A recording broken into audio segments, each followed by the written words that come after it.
Welcome to the deep dive. Today, we're digging into some really interesting moves happening in air travel and cargo. Yeah, based on those articles you sent over, we've got Air New Zealand's big cabin upgrade, some shifts in Bangladesh's cargo scene, and Emirates Skycargo's expansion. Exactly. Sources are from Asian Aviation and Che Aviation, pretty recent stuff from April 2025, so it gives us a good snapshot. Right. And the idea is to get past the headlines. Yeah. Yeah, see what's really driving these changes. That's the plan. Give you the core insights, what it all means for aviation, maybe spark a few thoughts. Sounds good. It's quite a mixed passenger experience, trade route reactions, big bets on freight.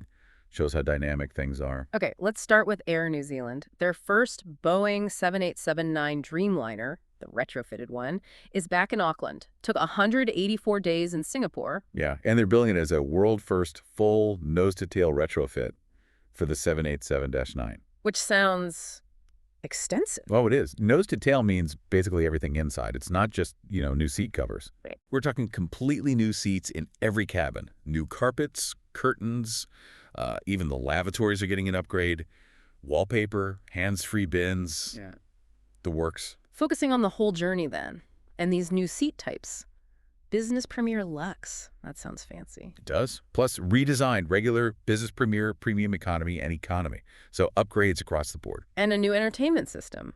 Plus the Sky Pantry and economy. Yeah, the Sky Pantry is interesting, maybe more self-serve snacks or drinks. It suggests they're rethinking that economy experience too. But the big picture change is probably the layout of passenger accommodations. That's the industry term for the seat map, basically. Okay, the all PA. What's changing there? They're making all 14 planes the same. 272 seats, that's 4 business Lux, 22 business, 33 premium economy, and 213 economy. Wait, 272 seats? Didn't they have more before? Some had like 302. Exactly. 9 had 302, 5 had 275. So yeah, fewer seats overall now. Huh. Why do that? Fewer seats doesn't sound intuitive. Well, it likely signals a shift in strategy. Fewer seats, but more premium seats, that new Lux category, more premium economy. Ah, going for higher yield passengers. That's probably it. Aiming for people willing to pay more for comfort, especially on those really long flights Air New Zealand does. It's a trend we're seeing elsewhere too. Right, maximizing revenue per seat, maybe. Could be. Or just betting heavily on that premium demand. And the timeline for this, it sounds like a huge job. It is. They're aiming for 7 planes done by the end of this year, 2025. Wow. And all 14 finished by the end of 2026. That's ambitious. Very. The first one, the one that just got back, is going through final checks, entertainment system tests, crew trials, before passengers get on board mid-May. So pretty soon then. Yeah. Their chief commercial officer, Jeremy O'Brien, called it an exciting moment in their 85-year history. You can tell it's a big deal for them. Definitely sounds like a major investment in their future product. Okay, let's switch gears. Bangladesh. Right. Big news there on the cargo front. Yeah, they're opening up regional airports, Chittagong and Sylhet, for international cargo flights. Why now? The main reason seems to be capacity. Dhaka, their main hub, is apparently swamped, handling like 3 times its designed cargo capacity daily. 3 times? Wow, that's congested. You bet. Especially during peak season, apparently it's even worse. So they needed alternatives. And this timing connects directly to that Indian ban on transshipments, doesn't it? It seems to directly link, yeah. That ban kicked in early April. Okay, remind us what that meant. So before the ban, about a fifth of Bangladesh's garment exports, which are huge for them, used to go via India, Kolkata or Delhi, usually. Why? It was cheaper, lower costs for shipping that way, but India stopped allowing that transshipment. Gotcha. So suddenly that route's gone. Exactly. And they needed a new way to get those goods out directly. Opening Chittagong and Sylhet provides that direct export path. Makes sense. A quick reaction to a pretty major policy change next door. It does seem like a direct response, but it could also be part of a longer-term plan, Yeah. building more resilience, diversifying their export routes. Good point. Less reliance on one pathway.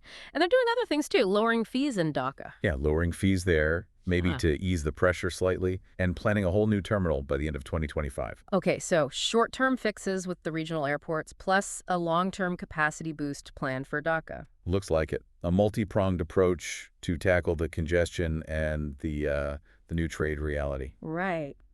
Okay, on to our third big topic, Emirates Skycargo. Big growth plans there. Oh, yeah.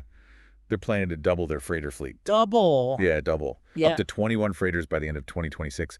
Currently, they have 10 owned and 6 leased. That's a massive statement of intent, isn't it? Betting big on air freight growth. Absolutely. Especially, given the global economic picture, it shows real confidence in future demand.